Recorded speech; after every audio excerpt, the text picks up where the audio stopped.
please subscribe, Baby Girl Madam Labi. Isa rin po siyang charity vlogger ng Bataan. Suportahan din natin si Baby Girl Madam Labi, isang charity vlogger ng Bataan.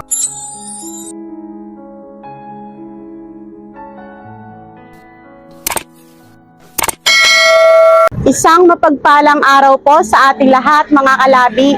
At nandito po tayo ngayon sa Barrio Inchik dito po sa Balanga at samahan niyo po kami na hanapin yung isa po sa mga kapatid ni Nanay Birang.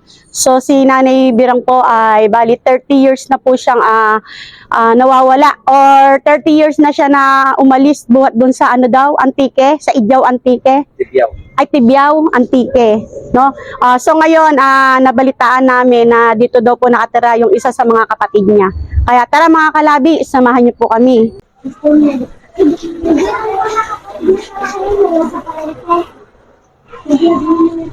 Ayan.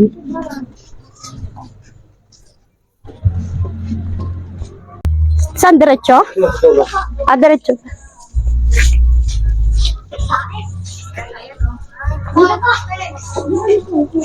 Oh. Ay, lumagpas ba ako? Ay, diretso po. Ayan. Lumagpas pala ako mga kalabi. Ang dami palang iskinita. Opo. Ay! Ay, dito po. Hello po. Ha? Tay, okay lang po, nakabidyo tayo? Sige. Opo. Ayan. Hindi naman tayo na Ay, hello. Tay, pasok na po ako, Tay. Sige. Ayan. Kumusta na, Tay? Okay lang. Wala na, mag-stroke ako eh. Ano po kayo? Bali, kayo po si Tatay. Kapatid ko si Birang. Si Nanay Birang po. Kayo si Tatay Noel. Noel Pidjongko po. Opo. Tay, okay, lagyan kita ng mic. Si Tatay, Noel. Ayan, mga kalabi, si Tatay Noel Pidjongko. Tama po na, Tay. Bali, po? Ilan kayo magkakapatid po, Tay? 6, namatay na yung dalawa, 4 na lang. 4 na lang po kayo. Tapos po si Nanay Birang po, pang-ilan po siya? Sa inyo po. Pang-5 yun. Pang-6 yung bunso namin sa Tarlac. Bali, parang matanda kayo kay... Oo, may matanda pa sa akin yung babae na matay na rin. Kaya akong pangalawa na nasa Pero taga rito po talaga kayo, Tay? Hindi, taga Tibiao Antique. Ayun, Tibiao Antique talaga po, no? Oo. Ano po ay napadpad dito sa amin, Tay? Marami din kasi ako dito yung tiyuhin na kaso lang wala rin eh. Kaya napadpad kami dito, tapos yung bahay namin, yung lupa namin doon, parang inano ng tubig baga, inano ng ng suba na kaya dinala dito ni nanay yan si Birang kasi pero matino yan dati. Dati po. Oo. Ngayon nung nagkasakit yan, dinala dito ni nanay, hindi na kilala ng mga tao. Ibig sabihin po, nung nakarating po dito sa Bataan si Nanay Birang, ganyan na po pala siya. Oo, ganyan na. Hindi na makano na ako eh. Sabi ni nanay, paano to kako? Yan mo na kako pagka makasweldo ako na kahit kunti, paggamot ko, yan. Kaya pinagamot ko yan, dinala ko sa mental yan. Pinagamot niya na po siya? Oo, ngayon, nung ginamot ko yan, gumaling. Gumaling po? Oo, gumaling. Tapos, pumasok yung anak niya sa Kataning. Naging pa yan eh, sa eskwelahan eh. Opo. Naging teacher? Hindi. Ano po ba talaga si Nanay Birang? Hindi naman teacher yun eh, kaso lang magaling lang mag-English lang. Ay, ang galing! Ayan, Yan, hanggang high school lang yan. Si Nanay Birang hanggang high school lang po? Oo. Pero ang husay niya, pero ba't lagi niya binabanggit ko tayo na isa daw po siyang guro, isa siyang teacher. Ewan, basta hindi nakatapos ng high school yan. Siguro. Tapos hindi ba sinasabi niya may anak siya sa may ibang bansa? Oo, dalawa daw po yung anak. Wala yan, walang kwan yan. May anak dyan yan sa Limay na nag-asawa, babae. Hindi siya hindi inaano siya na nanay siya dahil nga yung tingin nila sa nanay nila ganun. Ibig sabihin po, may anak po si Oo. Nanay Birang dito.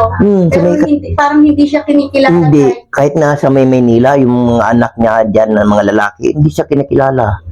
Kawawa mo. Ngayon, pag pinapauwi ko naman, sandali lang aalis na, parang ay nayaan ko na. Si Nanay Birang po. Oo. Pag umuwi po si Nanay Birang dito, umaalis din siya. Oo. Kaya tingnan mo yung mga niya kung saan natutulog. Sabi ko nga, nung nagpasalamat nga ko sa iyo nung ko yung mo, yung paggabi, sabi ko, tulungan ako na kahit man ng gamot. Na, kasi kung bibigyan ng gamot yan, baka sakaling gumaling siya at hindi na alis sa bahay. Opo. Ako hirap na hirap din, wala na akong trabaho Ayan po, no? Dahil kayo din po, meron din pong may karamdaman din ako na-stroke na ako no? Buti nga naka-recover pa ako. Kaya nga. Ayun po Ay, yung nangyari. gustuhin ko naman magtrabaho, hindi nakaya ng katawan ko. Opo. Balik. Ay, Oo, dahil ilang taon na rin po kayo tayo. 68 na ako. 68 na po. Mm-mm. No? Diba? Ay, yung abay ko lang yun nung nagtrabaho, magkano lang ang sweldo niya, 350 lang na isang araw, wala, nag-uupa pa kami ng bahay. Ay, umuupa pa po kayo. Oo, 3,000. Oo. Kaya wala din na kuminsan na kung saan-saan ako naging-ingi ng mga Saan lang din po kayo. kasi mabuti may dami kong kilala dito, kahit na paano, kaya hingin ko ng konti, yung namin. Opo. Mm. Nung, di ba sabi niyo tayo, napagamot niya pa po si Nanay Birang. Tapos, paano po bumalik uli yung sakit ni Nanay Birang? Ay, kasi, yun na nga, nung umpisa naman na naglayas, Naglayas-layas.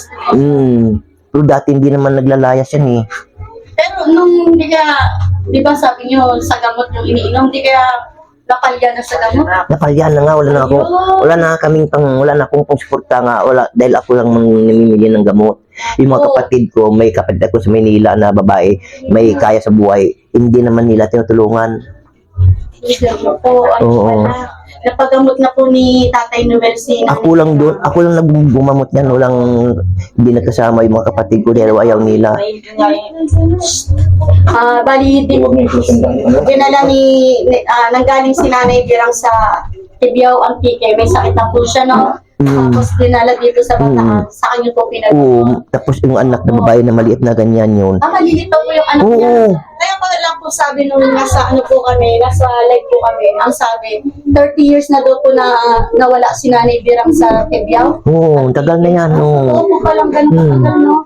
Tapos karga-karga na yung anak niya. Walang papasok yung bus yun. Tapos, yun na nga, yung nangyari. Ayun po pala ang nangyari kay Nanay Birang. So, bali, napagamot po ng kapatid si Nanay Birang. Kaya nga lang po, dahil po sa hirap din ng buhay. Ibig sabihin tayo, kaya nagkaganyan po ulit si Nanay Birang, sabi ni Tatay Noel, ay nahinto po yung gamot niya. Kung itutuloy po yung gamot ni Nanay Birang, maaaring gumaling pa uli si Nanay Birang, no? Tay? Pero kung ngayon, kung ipasok sa mentalyan, hindi tatanggapin ng mentalyan. Ay, bakit Kasi pagka nag-interview yan, gumaling magsagot. Kaya hindi rin pwede na ipasok mo sa mentalyan. Oo nga po, ang galing niya po sumagot. Akala mo, siya? Kaya nga kung gamot lang talaga ang sa kanya. Basta tuloy-tuloy lang po Oo, kaya nga, pero sa ngayon, dahil tagal na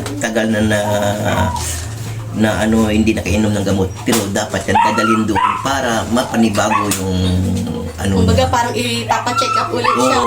para mabago yung gamot na Ibibigay sa kanya. Yung iinumin po ni... Siguro kung bibigyan yan, kung uminom yan, baka hindi na aalis yung baka dito sa bahay Opo. ng mismo. Hindi nagaganyan-ganyan. Na palabay-labay po, no? Oo. Tagal na yan, naglaboy kasi buhat nung academic yan, wala na kaming kahit na wala na kaming trabaho, wala na kaming makain. Kaya sabi ko, bahala na yung Panginoon sa amin kung ano nangyari. Tayo, baka po meron po kayong mensahe sa mga nakakapanood sa atin ngayon para po sa iyong kapatid na si Nanay Birang po, tayo. Sa mga anak ni Birang, kung nakita nyo na nag-viral sa huwag niyong pabayaan yung nanay nyo dahil yun lang ang kaysa isang nanay nyo. Sa mga kapatid ko naman, tumulong kayo sa akin para mapagamot natin yung kapatid natin. Ganun lang. Ayan po mga kalabi, ang mensahe po ni Tatay Anuel. Kami po ay sa mga nanonood po, kami po ay lumalapit na sana po matulungan po natin si Nanay Birang na mapagamot po, no Tay? Dahil malaki pa daw po talaga yung chance na gumaling po si Nanay Birang. At saka gaya po na sinabi ni Tatay, hindi po pala isang guro si Nanay Birang. Ang natapos lang po na ni Nanay Birang High school lang yan. High school. At likas lang daw po talaga Magaling lang talaga mag-English yan. Kahit po noon yan na hindi pa nasira ng bait yan, magaling talaga mag-English yan. Tay, maraming salamat po Tay, at naanuhan mo kami ngayon. Napakalinaw na po ng lahat na nangyari kay Nanay Birang. Kaya po, sana po mga kalabi, lumalapit po kami sa inyo na sana po, kahit na kahit na konting tulong, kahit na maliit lang yan, o piso lang yan. Dahil pag pinagsama-sama yan Tay, di ba? Umiyak po yata kayo Tay. Patay. Bakit po? Naiyak na ako. Naano din po kayo sa nangyari sa kapatid niyo Tay?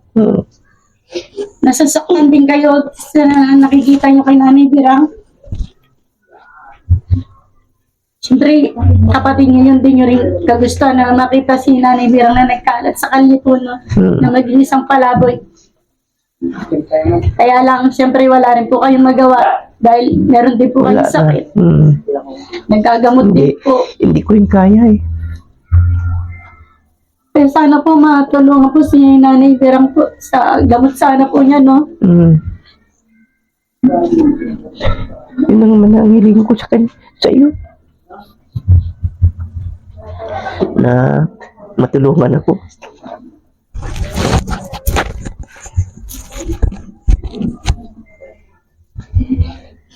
Sana ay may makapansin sa atin na matulungan si Nanay. Sana po. Ayan po mga kalabi.